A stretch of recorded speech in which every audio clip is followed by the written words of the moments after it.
2024లో ఒక బ్రహ్మాండమైనటువంటి ప్రభుత్వం ఈ రాష్ట్రానికే ఒక దశ నిర్దేశించినటువంటి జగన్మోహన్ రెడ్డి గారు చేసినటువంటి ప్రయత్నాలు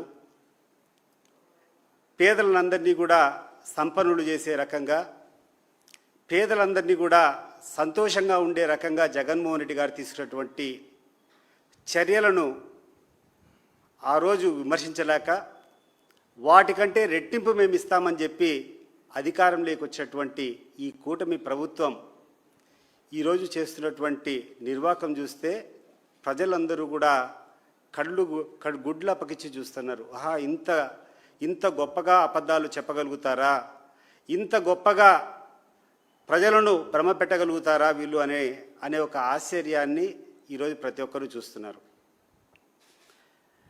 చంద్రబాబు నాయుడు గారి వ్యవహారం చూస్తే ఇటీవల అనంతపురంలో ఒక గొప్ప సభ పెట్టుకున్నాడు. దాదాపు 1,00,000 మందిని జనాన్ని సమకూర్చించి రాయలసీమ జిల్లాలో ఉన్నటువంటి అన్ని గ్రామాల నుంచి కూడా బస్సులు రకరకాల ట్రాన్స్పోర్ట్ ఫెసిలిటీస్ అన్నీ ఇచ్చి ఒక పెద్ద సభ చెప్పినాడు. ఆ సభలో కూర్చొని ఎంత నిరంపెద్దనగా ఎంత సిగ్గు లేకుండా అబద్ధాలు చెప్పారో జనమందరూ కూడా చూశారు.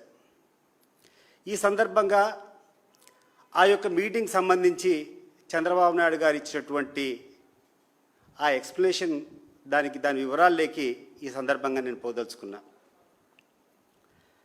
చంద్రబాబు నాయుడు గారు, మీరు ఎన్నికల ముందు జగన్మోహన్ రెడ్డిని తట్టుకోవాలంటే జగన్మోహన్ రెడ్డి కంటే ధీటుగా సంక్షేమ పథకాలు ఇస్తానని చెప్పి మీరు హామీ ఇచ్చారు. దాన్ని మర్చిపోయినట్టుండారు. 143 హామీలు, 143 ఐ లవ్ యూ అన్నట్టు 143 హామీలు మీరు యొక్క ప్రజలకు అందరికీ కూడా కూటమి ప్రభుత్వం వస్తే నెరవేరుస్తామని చెప్పారు. సంపద సృష్టిస్తామని చెప్పారు. ఆ రోజే అనేక మంది విలేకరులకు అనేక మంది ప్రజా సంఘాలకు డౌట్ వచ్చింది.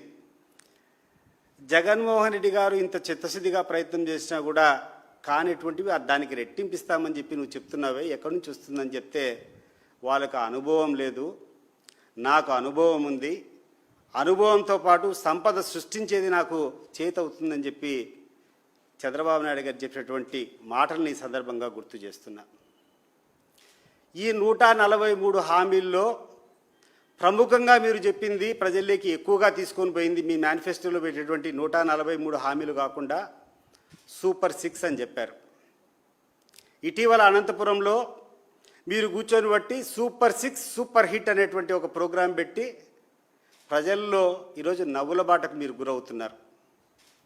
చంద్రబాబు నాయుడు గారు, నేను అడిగేటువంటి కొన్ని ప్రశ్నలకు మీ దగ్గర నుంచి సూటిగా సమాధానాన్ని నేను ఎక్స్పెక్ట్ చేస్తున్నా. మీరు ఇచ్చినటువంటి సూపర్ 6 హామీల్లో మొట్టమొదటి పథకము అన్నదాత సుఖీభవ. ఈ రాష్ట్రంలో రైతులకు అందరికీ 20,000 రూపాయలు ప్రతి సంవత్సరం కూడా ఆర్థికంగా సహాయం చేస్తామని చెప్పి మీరు ఇచ్చినటువంటి మాట. దీనికి సంబంధించి ఈ రాష్ట్రంలో ఉన్నటువంటి డేటా ప్రకారం 54 లక్షల మంది రైతులు అర్హత ఉండేటువంటి వాళ్ళు ఉన్నారు. 54 లక్షల మంది. ఈ 54 లక్షల మందికి మీరు హామీ ఇచ్చిన ప్రకారంగా సంవత్సరానికి 20,000 రూపాయలు అందించాలంటే దీనికి అయ్యేటువంటి ఖర్చు 10,800 కోట్లు. అది గుర్తు చేస్తున్నాను మీకు. రెండవది, మీరు ఇచ్చినటువంటి హామీ యువగలం. యువతలో ఉన్నటువంటి నిరుద్యోగానికి 20 లక్షల మందికి ఉద్యోగాలు ఇస్తాము. ఇవ్వని పక్షంలో ప్రతి ఒక్క నిరుద్యోగ యువకునికి కానీ యువతికి కానీ ప్రతి నెల 3,000 చొప్పున నిరుద్యోగ భృతి ఇస్తామని చెప్పి మీరు మాటిచ్చారు. ఆ రోజు మాకున్నటువంటి లెక్కల ప్రకారం దాదాపు 50 లక్షల మంది నిరుద్యోగులు ఉద్యోగాల కోసం ఎదురు చూసేటువంటి వాళ్ళు ఉన్నారు. మా లెక్కలు పక్కన పెట్టేస్తాం. మీ లెక్కల ప్రకారం మీరు చెప్పిన దాని ప్రకారం 20 లక్షల మంది నిరుద్యోగులు ఉన్నారని చెప్పి మీరు ప్రకటించిన మాట వాస్తవం కాదా అని చెప్పి నేను అడుగుతున్నాను. మరి ఈ 20 లక్షల నిరుద్యోగులుగా ఉన్నటువంటి ఉద్యోగాలకు ఎంతమందికి మీరు ఉద్యోగాలు ఇచ్చారు? ఒకసారి ఆలోచన చేయాలి ముఖ్యమంత్రి గారు.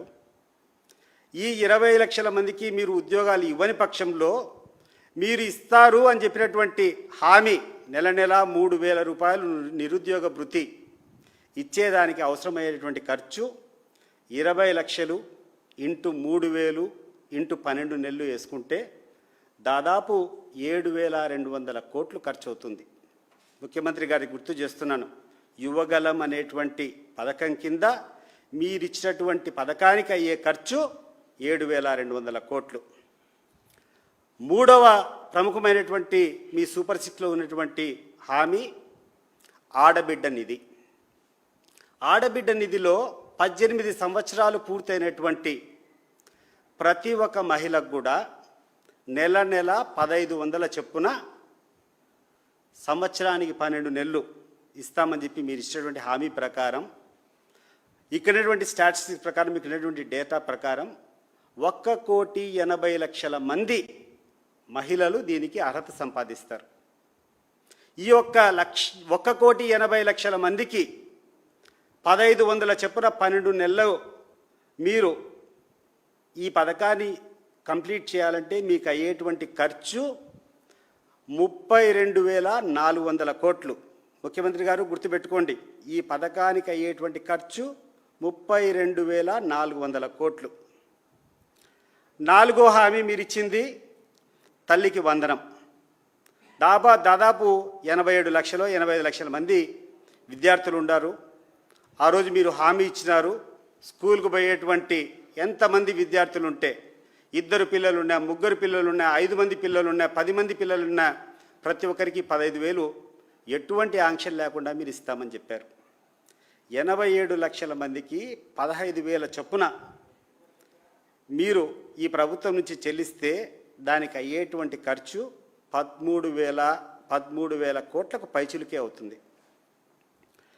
ఐదోటి హామీ ఉచిత బస్సు.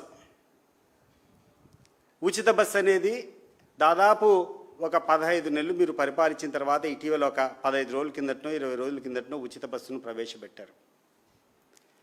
ఈ సందర్భంగా ముఖ్యమంత్రి గారు నేను అడుగుతున్నా, నీకున్నటువంటి బస్సులు తగ్గించి ఒక్కొక్క బస్సులో 150 మందిని కుక్కిసలాట చేసి ప్రయాణం చేసేటువంటి దుస్థితికి ఈరోజు తీసుకొని వచ్చి మహిళల యొక్క ఆత్మగౌరవాన్ని అంతా కూడా మీరు తాకట్టు పెట్టారా లేదా అని చెప్పి నేను అడుగుతున్నాను. ఏదైనా పథకం మీరు ప్రవేశపెట్టినప్పుడు ఆ పథకం ద్వారా గౌరవంగా ఆ పథకాన్ని పొందేటువంటి పరిస్థితులు మీరు పెట్టాలా. మీరు అరకొర బస్సులు పెట్టి ఉచిత బస్సు ప్రయాణం అంటే ఈరోజు ఏ బస్సులో చూసినా, ఏ బస్ స్టాండ్లో చూసినా కూడా 50 మంది పట్టేటువంటి బస్సులో 150 మందిని కుక్కుతున్నావు. ఈ 150 మంది లేనిపోని అబాసు పాలైపోయి ఆడున్నటువంటి కండక్టర్ల మీద కొట్లాడడం, అనేటువంటి బస్సులో ఒకరు జుట్టులు పెట్టుకొని చూడడం ఈరోజు సోషల్ మీడియాలో ఎక్కడ చూసినా కూడా కనపడతా ఉంది. ఇదే మీరు పథకాన్ని ఇంప్లిమెంట్ చేసేటువంటి విధానం అని చెప్పి ముఖ్యమంత్రి గారికి ఒకసారి తెలియజేస్తున్నారు. ఈ రాష్ట్రంలో ఏ రూట్లలో అయితే రద్దీ ఎక్కువ ఉందో, ఎక్కడైతే డిమాండ్ ఉందో బస్సులో 50 మంది లేకుంటే ఇంకో 5-6 మంది ఎక్కువైనా పర్వాలేదు, 50-56 మందికి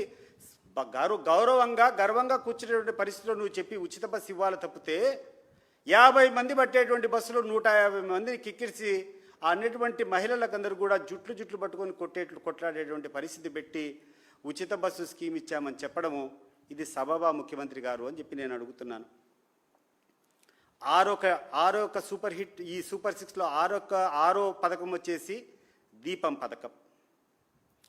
ప్రతి ఒక్కరికి తెలిసినటువంటి వాస్తవమే. ఈరోజు ఈ యొక్క రాష్ట్రంలో, ఆంధ్ర రాష్ట్రంలో 1,59,00,000 మంది ఈ యొక్క ఎల్పిజి వినియోగదారులు ఉన్నారు.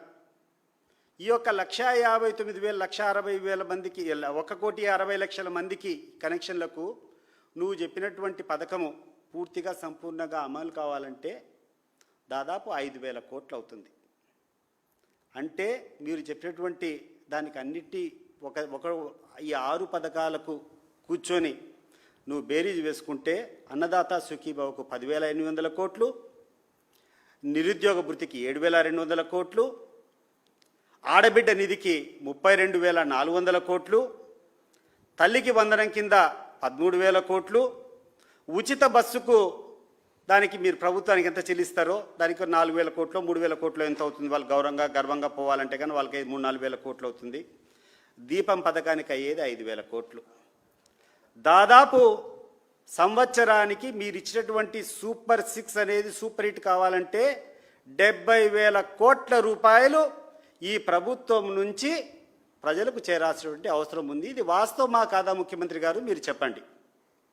మరి ఈరోజు జూన్ 12వ తారీఖున అనుకుంటా ముఖ్యమంత్రి గారు ప్రమాణ స్వీకారం చేసింది.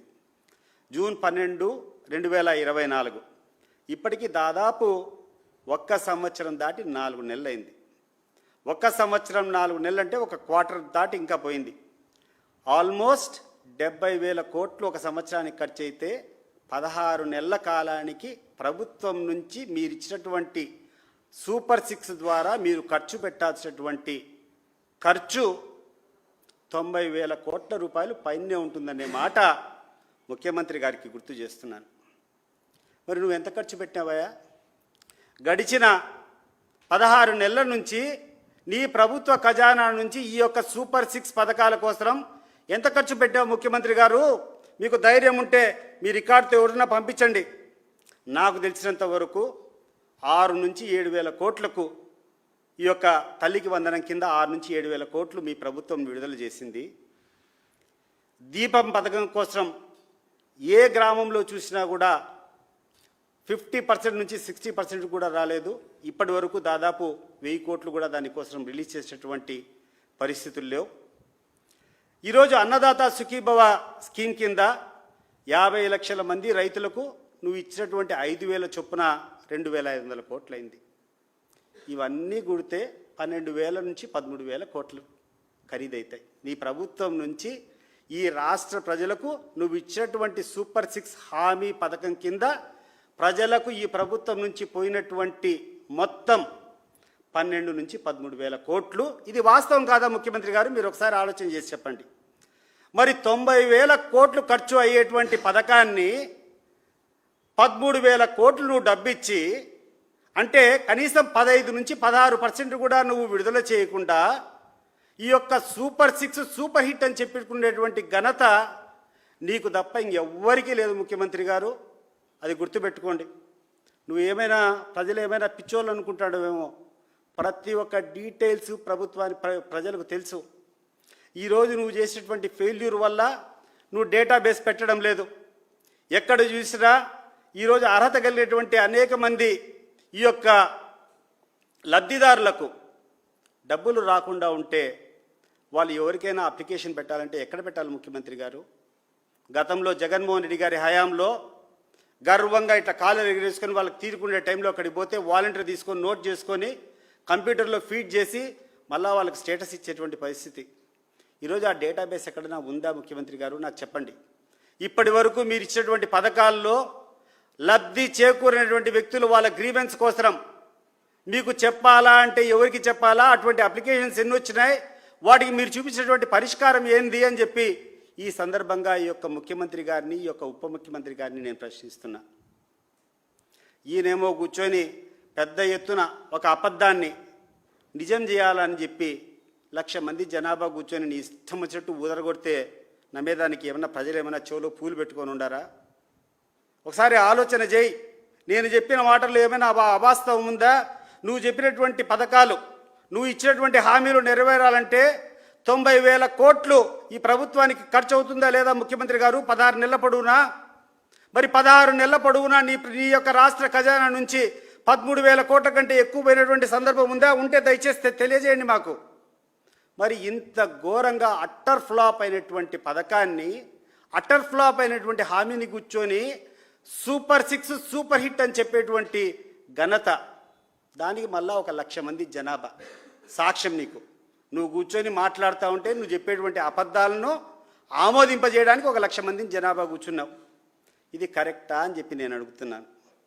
ఈ యొక్క సూపర్ 6 కంటే తర్వాత నువ్వు ఇచ్చినటువంటి 143 హామీల్లో బీసీలు, ఎస్సీ, ఎస్టీ మహిళలకు అందరికీ, ఆ యొక్క బీసీ, ఎస్సీ, ఎస్టీలో ఉన్నటువంటి బలహీన వర్గాల వాళ్ళకందరికీ కూడా 50 ఏళ్ళు దాటితే పెన్షన్ ఇస్తా అని చెప్పావు.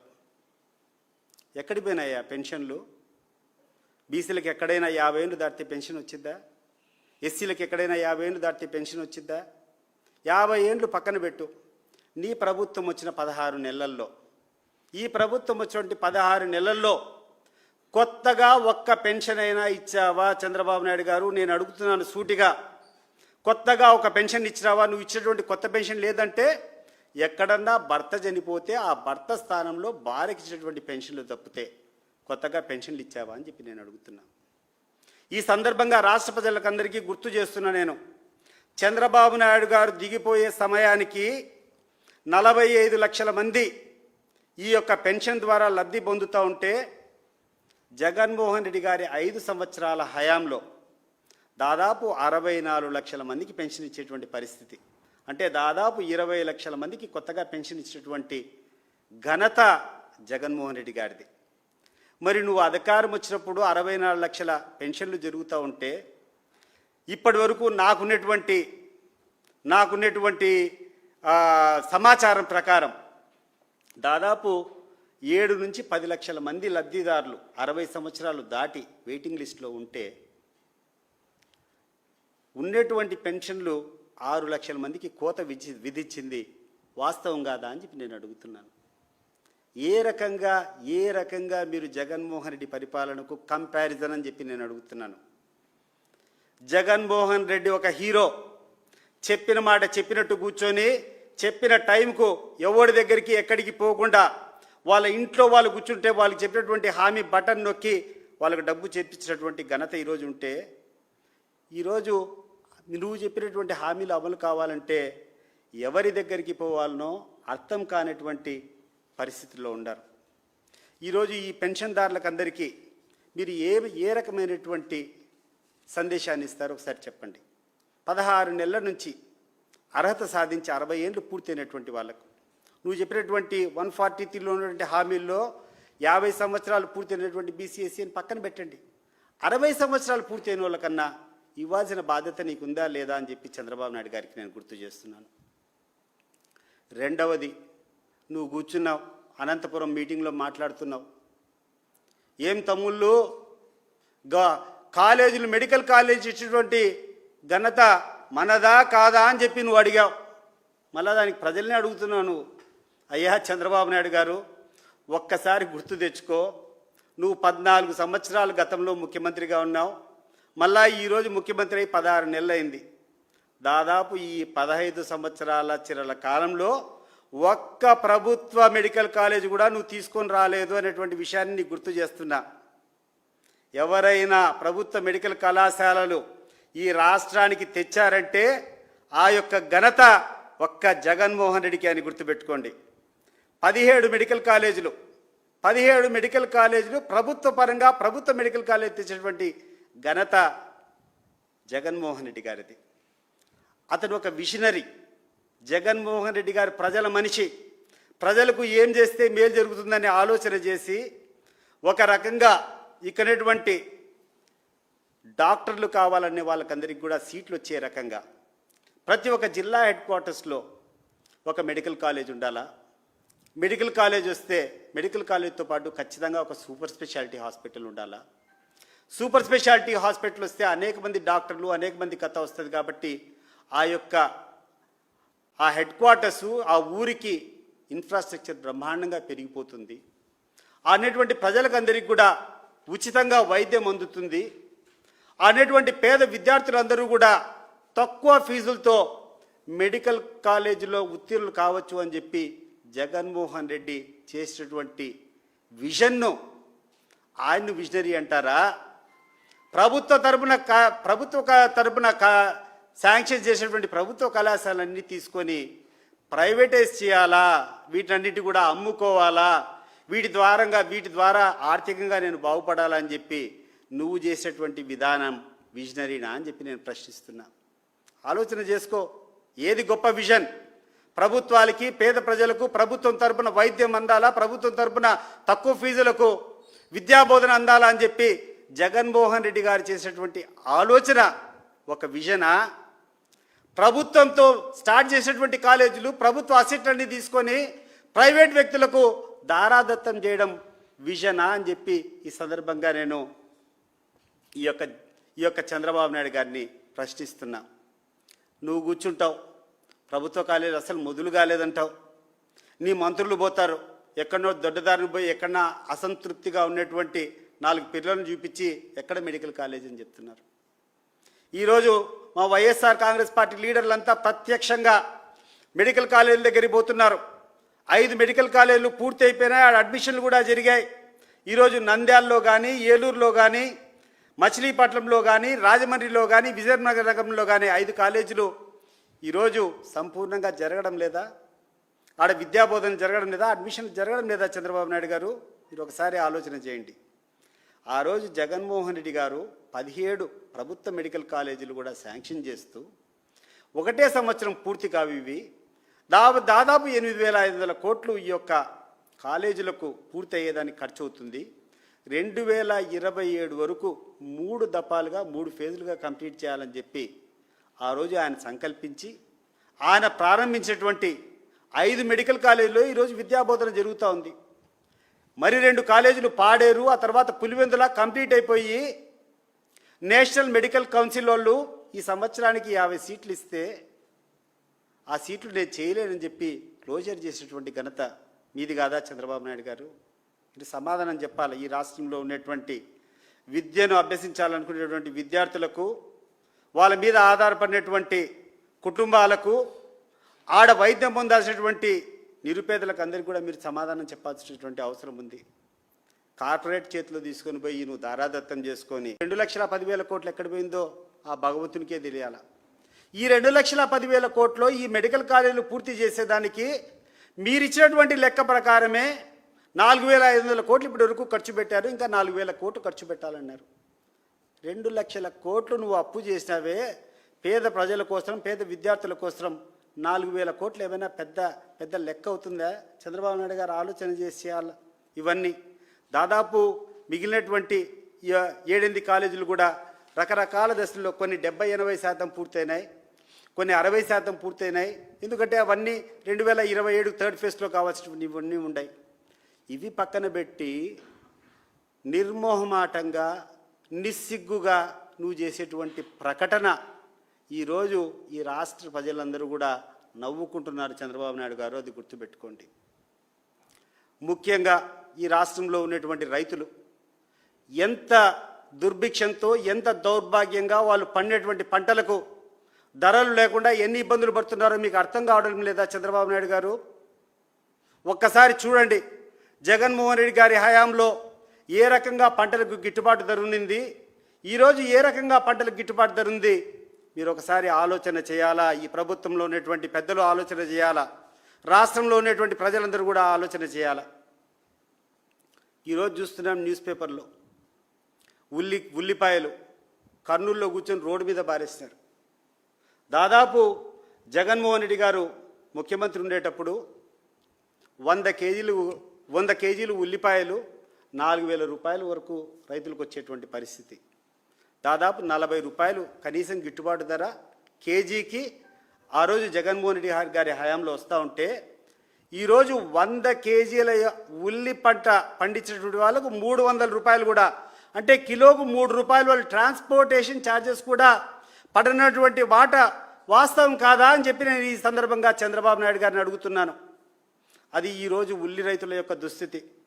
ఉల్లి రైతులు పక్కన పెట్టు, మిర్చి రైతులు, జగన్మోహన్ రెడ్డి గారు గుంటూరులో ఉన్నటువంటి మిర్చి యార్డుకు పోయారు. ఆయన హయాంలో 18,000 నుంచి 25,000 రూపాయల వరకు ఆ రోజు క్వింటాల్కు మిర్చికి గిట్టుబాటు ధర వస్తూ ఉంటే,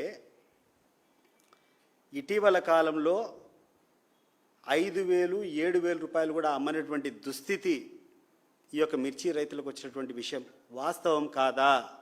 రైతులు జగన్మోహన్ రెడ్డి గారు పోయినప్పుడు కానీ ఆ మిర్చి మార్కెట్ యార్డ్లో గుంటూరులో జరిగినటువంటి విషయం వాస్తవం కాదా చంద్రబాబు నాయుడు గారు? మరి మిర్చి రైతుల యొక్క పరిస్థితి ఆ రకంగా ఉంది. ఇటీవల దర్శికి భయం, దర్శికి పోతే పొగాకు రైతులు గతంలో ఎంత వచ్చేది, మీ యొక్క టైంలో ఎంత వచ్చింది? దాదాపు 25 నుంచి 30% కూడా అప్పుడున్నటువంటి ధరలో 30% కూడా వచ్చేటువంటి పరిస్థితులు లేవు. వరి ధాన్యం, వరి పండించేటువంటి రైతులకు జగన్మోహన్ రెడ్డి గారు ముఖ్యమంత్రిగా ఉన్నటువంటి సమయంలో 1700 రూపాయలు బస్తా. ఆ పొలంలో అట్లే కూర్చొని పచ్చి పైన అట్లే 1700 రూపాయలు కొనుక్కొని పోయేవాళ్ళు. ఈరోజు 1350 రూపాయలు. ఈ యొక్క వరి పండించేటువంటి రైతులు ఏం కావాలా అని చెప్పి నేను అడుగుతున్నాను. కందులు పండించేటువంటి రైతులు జగన్మోహన్ రెడ్డి గారి హయాంలో 12,000 రూపాయలు ఈ యొక్క రైతులకు ఒక బస్తాకు 12,000 రూపాయలు వస్తూ ఉంటే ఈరోజు 5,500 రూపాయలు. చంద్రబాబు నాయుడు గారు ఒకసారి గుర్తుపెట్టుకోండి, ఎంత దయనీయమైన పరిస్థితిలో, ఎంత ఘోరంగా రైతులు పండించేటువంటి పంటలకు ధరలు ఉన్నాయో నేను ఈరోజు ఈ సందర్భంగా నీకు చెప్తున్నాను. మా పులివెందుల ప్రాంతంలో చీనీకాయలు పండిస్తాం. చీనీకాయలు జగన్మోహన్ రెడ్డి గారి హయాంలో 50,000 నుంచి 1,00,000 రూపాయల వరకు, ఏ సందర్భంలో కూడా 50,000 తగ్గలే. 50,000 నుంచి 1,00,000 రూపాయల మధ్యలో చీనీకాయలు అమ్మేటువంటి పరిస్థితి ఉంటే ఈరోజు 15,000, 18,000 రూపాయలు అమ్మేటువంటి పరిస్థితులు ఉన్నాయి. ఎక్కడ 1,00,000 రూపాయలు, ఎక్కడ 18,000 రూపాయలు? ఈ చీనీ రైతుల గురించి ఏం చేయాలని చెప్పి నువ్వు ఆలోచన చేస్తున్నావు, ఒకసారి గుర్తుపెట్టుకో. మామిడి రైతులు ఇటీవల జగన్మోహన్ రెడ్డి గారు చిత్తూరు జిల్లాకు పోయారు. ఆడ చూసాం, రైతులు మేము పండించినటువంటి ట్రాన్స్పోర్ట్ ఛార్జెస్ కూడా రావడం లేదని చెప్పి రోడ్ల మీద ఆమె మామిడికాయలు తీసుకొని వదిలిపెట్టేటువంటి పరిస్థితులు చూడలేదా? కనీసం 20 రూపాయలు కేజీ బయట మార్కెట్లో పోయి అమ్మితే 70 రూపాయలు అమ్ముతారు మంచి బేనిషకాయలు. అట్లాంటిది కనీసం 20 రూపాయలు గిట్టుబాటు ధర రావాలా? 20-25 రూపాయలు. కానీ 3 రూపాయలు కూడా ధర లేకుండా పోయినటువంటి పరిస్థితి మామిడి రైతులకు నీ ప్రభుత్వంలో వచ్చిందా లేదా చంద్రబాబు నాయుడు గారు? ఒకసారి నీకు ఆలోచన చేయమని చెప్తున్నాను. కొర్రలు అప్పుడు 6,000 ఉంటే ఈరోజు 3,000. పత్తి ఆ రోజు 100 ఉంటే ఈరోజు 70 రూపాయలు కూడా కొనేటువంటి పరిస్థితిలో లేవు. నువ్వులు ఆ రోజు 12,000 రూపాయలు ఉంటే ఈరోజు 6,000 రూపాయలు కూడా కొనేటువంటి నాదుడు లేరు. తెల్ల శనిగ ఆ రోజు దాదాపు 12,000 ఉంటే ఈరోజు 6,000 రూపాయలు కూడా కొనేటువంటి పరిస్థితి లేరు. మా ప్రాంతాల్లో, మా పులివెందుల ప్రాంతంలో కానీ, లేకుంటే కడప జిల్లాలో, మిగతా అనంతపురం జిల్లాలో కొన్ని ప్రాంతాల్లో అరటి పండిస్తాం. ఎప్పుడు కూడా ఫస్ట్ క్వాలిటీ అరటి 20,000 రూపాయలు తక్కువ టన్ను అమ్మినటువంటి పరిస్థితి లేదు. తక్కువ జగన్మోహన్ రెడ్డి గారి హయాంలో 20,000 కనీస ధర వచ్చేది ఆ రోజు రైతులకు. ఈరోజు 10,000 రూపాయలు కూడా ఈ యొక్క ఫస్ట్ క్వాలిటీకి రావడంలా. 2వ కోల 3వ కోల అయితే కన్నా 4,000-5,000 రూపాయలు కూడా కొనేటువంటి నాతుడు లేదు. ఈరోజు టమేటా రైతులు మొన్న ఒక నెల కిందట చూస్తే చిత్తూరు జిల్లాలో టమేటా కాయలు అమ్ముకోవాలని పోతే 4 రూపాయలు కిలో టమాటాలు కూడా అమ్మేటువంటి పరిస్థితులు లేరు. ఆ కమిషన్లు అవన్నీ పోతే రోడ్ల మీద పాడేసింది మేలని చెప్పి రైతులంతా టమాటాలు రోడ్ల మీద వదిలేసేటువంటి పరిస్థితులు గమనించలేదా చంద్రబాబు నాయుడు గారు అని చెప్పి నేను ఈ సందర్భంగా గుర్తు చేస్తున్నాను. ఒక్కసారి కళ్ళు తెరుచు, ఒక్కసారి ఈ రైతులు పడేటువంటి బాధలు చూడు, ఒక్కసారి ఈ రాష్ట్రంలో ఉండేటువంటి పేదలు పడేటువంటి బాధలు చూడు. ఇవన్నీ వదిలిపెట్టి నీకు, నీ పత్రికలకు, నీకు, నీ ఎల్లో మీడియాకంతా ఏదో ఒక అభూత కల్పన, ఏదో ఒక అసత్య ప్రచారం చేయడం అలవాటైపోయింది. ఈరోజు పేపర్లో చూస్తే ఆంధ్రజ్యోతి పేపర్లో వివేకానంద రెడ్డి హత్య కేసు. ఏందయ్యా వివేకానంద రెడ్డి హత్య కేసు? రాధాకృష్ణ గారు నాకు చెప్పు. నీకు ఒక సబ్జెక్ట్ కావాలా? నీకు ఒక సబ్జెక్టు కోసం 24 గంటలు జగన్మోహన్ రెడ్డి గారి కుటుంబాన్ని అప్రతిష్ట పాలు చేయాలని చెప్పి, నీకు ఒక ఆర్టికల్ కావాలని చెప్పి నువ్వు రోజు దీన్ని కూర్చొని మాట్లాడుతూ ఉంటావా? ఆమె సునీత గారు అడిగినట్లు సిబిఐ ఎంక్వైరీ జరిగిందా లేదా? మీరు కోరిందేనా? వేరే వాళ్ళు ఎవరన్నా కోరారా? ఆ రోజు అపోజిషన్ పార్టీలు కానీ, లేకుండా ఉంటే వైఎస్ వివేకానంద రెడ్డి కుమార్తె సునీత గారు కోరింది కాదా సిబిఐ ఎంక్వైరీ కావాలని చెప్పి? మరి సిబిఐ ఎంక్వైరీ చేసి సిబిఐ వాళ్ళు కూర్చొని ఛార్జ్షీట్ ఇచ్చిన తర్వాత కేసు నడుపుకోవాల్సింది పోయి రకరకాలుగా వితరణం కూర్చొని పునర్విచారణ జరగాల అంటే మీకు ఒక సబ్జెక్ట్ ఎప్పుడూ ఒకటి లైవ్లో ఉండాలి. మీరు బలంగా మీరు చెప్పేటువంటి అబద్ధాలను చేసేదానికి, మీరు వార్తలు కల్పించేదానికి మీకు ఒక అజెండా కావాలి. మీకు ఒక వ్యక్తి దొరికినారు. ఒక జగన్మోహన్ రెడ్డి గారి కుటుంబంలో నుంచి ఆమె సునీతమ్మ ఒకటి, మా షర్మిలమ్మ ఒకటి, ఇద్దరు దొరికినారు. వాళ్ళని పెట్టుకొని వాళ్ళ ద్వారా కూర్చొని విషప్రచారం రోజు కూర్చొని చేస్తున్నారే. ఈరోజు సిబిఐ, మీరు కోరినటువంటి సిబిఐ ఎంక్వైరీ పూర్తి చేస్తామని చెప్పి ఛార్జ్షీట్ దాఖలు చేస్తారు. ఇంకా కూర్చొని కేసు నడుపుకోవాల్సింది పోయి నువ్వు కూర్చొని మళ్ళా రకరకాలుగా కూర్చొని పునర్విచారణ కావాలా, ఇంకోటి కావాలంటే సుప్రీంకోర్టు మీకు మొటికాయలు వేసింది. ఎన్ని రోజులని మీరే డిలే చేస్తారు? ఇట్లా పోతూ ఉంటే ఎన్ని సంవత్సరాలు పడుతుంది? మీ కేసు ఏమైనా ఉంటే మీ కేసు వాదించుకోండి. కేసు వాదించుకోకుండా మీరు కోరినటువంటి విచారణ సంస్థతో సిబిఐతో ఎంక్వైరీ చేసిన తర్వాత దాన్ని కూడా ఈరోజు కూర్చొని జగన్మోహన్ రెడ్డి మీద రకరకాలుగా అబండాలు వేసేదానికి ప్రయత్నం చేయడం సిగ్గుచేటుగా లేదా? ఈరోజు చంద్రబాబు నాయుడు గారి ఆధ్వర్యంలో నడుస్తున్నటువంటి ఈ రాధాకృష్ణ గారిని నేను అడుగుతున్నా. రాధాకృష్ణ గారు, ఇటీవల కాలంలోని ఆంధ్రజ్యోతి పేపర్లో ఎమ్మెల్యేల గురించి నువ్వు రాశావు.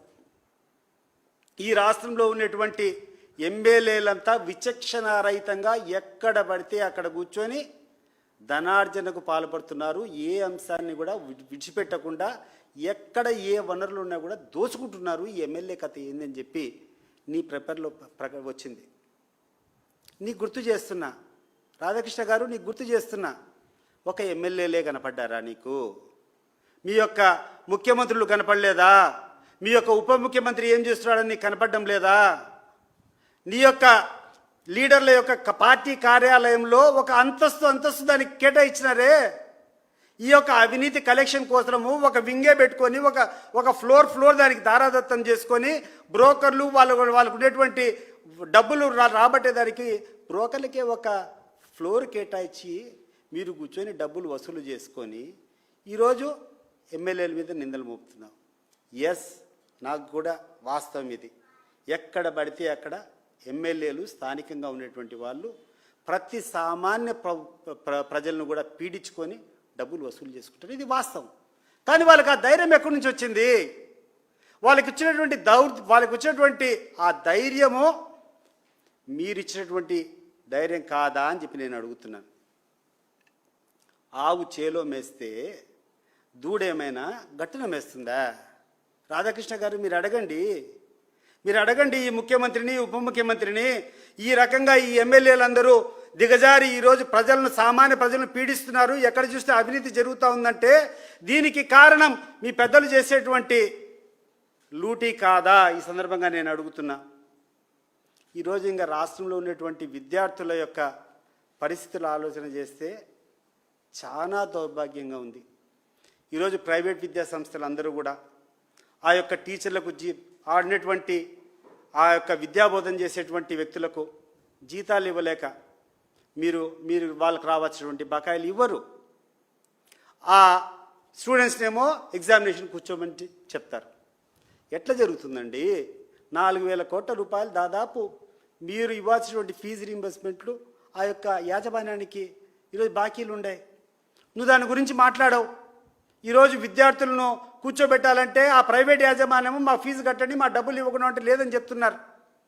ఈ యొక్క ఫీజులు రాకపోవడం వల్ల ఈ యొక్క విద్యాసంస్థలంతా వాళ్ళ దగ్గర పనిచేసినటువంటి వాళ్ళ యొక్క టీచర్లు కానీ వాళ్ళ లెక్చర్లు కానీ జీతాలు ఇచ్చే పరిస్థితి లేదు.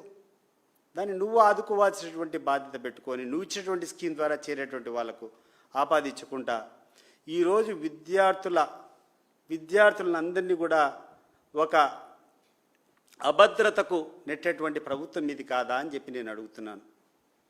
ఇంత దౌర్భాగ్యంగా ఈ ప్రభుత్వం ఉంటే, ఇంత నిర్లక్ష్యంగా ప్రజల సమస్యల పట్ల మీరు వ్యవహరిస్తూ ఉంటే దీనన్నిటి పక్కన పెట్టుకొని నీ ఉప ముఖ్యమంత్రి ఏమో కూర్చొని సినిమాలు చేసుకుంటాడు. వారానికి ఒకసారి వస్తాడు. ఈ యొక్క ప్రభుత్వం ఖర్చుతో ఈడ ప్రైవేట్ జెట్లో వస్తారు, ఈ నుంచి తీసుకొని పోతాడు. ఆయన కూర్చొని నేను అన్ని హామీ ఇస్తా, ఇది నాది బాధ్యత అని చెప్పాడు. ఏమయ్యా పవన్ కళ్యాణ్ గారు, ఈరోజు రా, ముఖ్యమంత్రి పాలన ఇంత ఘోరంగా ఉంది, మరి నువ్వు కూడా ఆయనతో పాటు హామీ ఇచ్చావు. వీళ్ళు ఇచ్చినటువంటి సూపర్ 6, వీళ్ళు ఇచ్చినటువంటి 143 హామీల్లో ఆయన ఫోటో పక్కన నీ ఫోటో కూడా పెట్టుకున్నావు. ఒక్కరోజైనా నిలదీయకుండా నువ్వు కూర్చొని ఇంత నిస్సిగ్గుగా అతనికి సహకారం అందిస్తూ ఉంటే నిన్ను శంకించాల్సినటువంటి పరిస్థితి ఉందా లేదా ఈ రాష్ట్ర ప్రజలు ఒకసారి ఆలోచన చేసుకో. ఇప్పటికైనా నిద్రలోంచి బయటికి రా. నువ్వు ప్రజలకు అనేక వర్గాల ప్రజలకు మీరందరూ ఆశ కల్పించారు ఇవన్నీ చేస్తామని. చేయకుండా పోగా ఈరోజు 90 లక్షల కోట్లు ఖర్చు పెట్టాల్సిన చాట 13 లక్షల కోట్లు ఖర్చు పెట్టి సూపర్ 6 సూపర్ హిట్ అని చెప్పి భజన కొట్టకుండా వాస్తవానికి రమ్మని చెప్పి ఈ సందర్భంగా ఈ యొక్క పాలకపక్షానికి ఈ యొక్క కూటమి ప్రభుత్వానికి, ఈ యొక్క ముఖ్యమంత్రికి, ఉప ముఖ్యమంత్రికి పిలుపునిస్తూ దయచేసి వాస్తవానికి రండి. దయచేసి ప్రజలు పడేటువంటి కష్టాల్లో మీరు కూడా పాలు పంచుకోండి, వాళ్ళకు ఉన్నటువంటి ఇబ్బందులన్నీ తొలగించండి అని చెప్పి కోరుకుంటూ,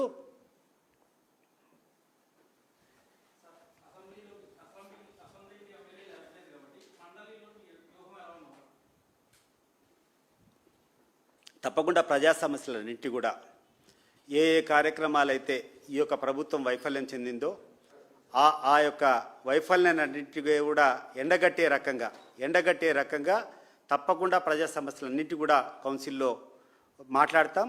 తప్పకుండా ఈ ప్రభుత్వాన్ని నిలదీస్తాం.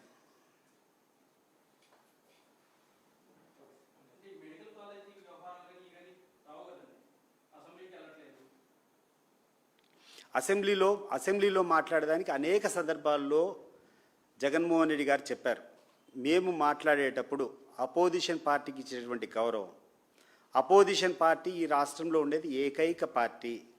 175 అసెంబ్లీలు, 25 పార్లమెంట్ ఎలక్షన్లు జరిగితే అన్ని స్థానాల్లో 175 స్థానాలు, 25కి 20 పార్లమెంట్ స్థానాల్లో ప్రథమ లేకుంటే ద్వితీయ స్థానంలో వచ్చినటువంటి పార్టీ వైఎస్ఆర్ కాంగ్రెస్ పార్టీ. ఇది వాస్తవమా? దీన్ని యాక్సెప్ట్ చేస్తారా మీరు? మరి అది కాకుండా అపోజిషన్ పార్టీ ఏమైనా ఉంటుందా? మరి అటువంటి అపోజిషన్ పార్టీకి 40% ఓటింగ్ తెచ్చుకున్నటువంటి పార్టీకి ఈరోజు మేము సమయం కేటాయించము, మేము అపోజిషన్ పార్టీ స్టేటస్ ఇవ్వడము అని చెప్తే ఏ రకంగా చర్చలు చేయగలుగుతాం చెప్పండి మీరు? ఒక ఎమ్మెల్యేకి ఇస్తే వాళ్ళకి ఇచ్చేటువంటి టైం 2 నిమిషాలు 3 నిమిషాలు ఉంటారు.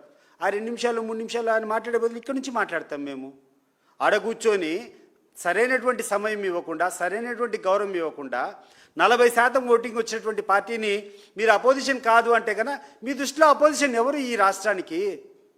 మేము కాదులే, నువ్వు తెలుసు ఎవరో ఒకరైతే. నువ్వు అధికార పక్షం అయితే విపక్షం ఉండాలి కదా, మరి ఆ విపక్షాన్ని నువ్వు గౌరవించాలి కదా, ఆ విపక్షానికి సరైనటువంటి సమయం ఇవ్వాలి కదా. ప్రజాస్వామ్యంలో అధికారంలో ఉన్నటువంటి పార్టీకి ఎంత సమయం ఇస్తారు, ప్రతిపక్షానికి కూడా అంత ఇవ్వాలి కదా. ఆ గౌరవం మాకు ఇవ్వండి, ఆ స్టేటస్ మాకు ఇవ్వండి, ప్రజల సమస్యలను తెలుపుతామని చెప్తే నిమ్మకు నీరెత్తినట్టు ఈరోజు గమ్మకు కూర్చొని మేము ఇవ్వమని చెప్పి కూర్చుంటూ అసెంబ్లీకి రమ్మని చెప్పి కోరడంలో అసలు మీ యొక్క వైఖరి ఏంది అని చెప్పి నేను అడుగుతున్నా. మేము ఆడికి వచ్చినప్పుడు నువ్వు సమయం ఇవ్వలేనప్పుడు మేము ఎందుకు రావాలి ఆడికి? ఇక్కడ నుంచే మాట్లాడతాం, ఇక్కడ నుంచే అడుగుతున్నాం నేను అనేక ప్రశ్నలు. జగన్మోహన్ రెడ్డి గారు ఇప్పటికీ దాదాపు అనేక ప్రెస్ కాన్ఫరెన్స్లు పెట్టారు. ఒక్కదానికైనా ఒక్క సమాధానమైనా మీరు ఇవ్వగలిగినారా? ప్రతి ఒక్కటి గణాంకాలతో సహా ఏ పథకాలు ఏమేమి జరిగినా ఏం కథ జగన్మోహన్ రెడ్డి గారు వారానికో 10 రోజులకో ఒకసారి ప్రెస్ మీట్ పెడతారు. ఒక్కదానికన్నా ఈ అధికార పక్షం స్పందించిందా? దానికి కౌంటర్ ఇచ్చిందా? అదేమి లేదు. 24 గంటలు కూర్చోవడం, అబద్ధాలు వేయడము, బురద వేసుకొని మీరు తుడుచుకోండి అని చెప్పడం. ఇది తప్పితే మీరు ఇచ్చినటువంటి హామీలు మీరు అమలు చేశారా? మీకున్నటువంటి బాధ్యత మీరు నిర్వహించారా? లబ్ధిదారులకు ఏమైనా మీరు చెప్పినటువంటి హామీలు చేరాయా? రైతులు ఈరోజు సుభిక్షంగా ఉన్నారా?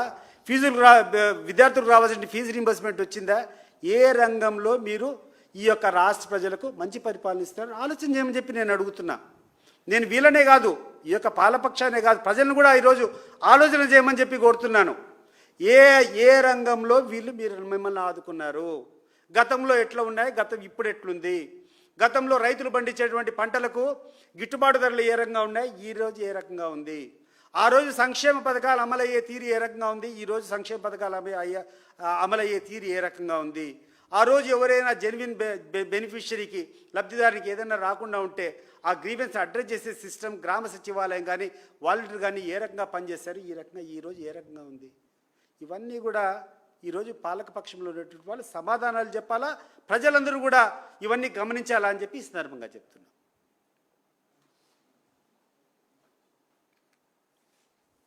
English press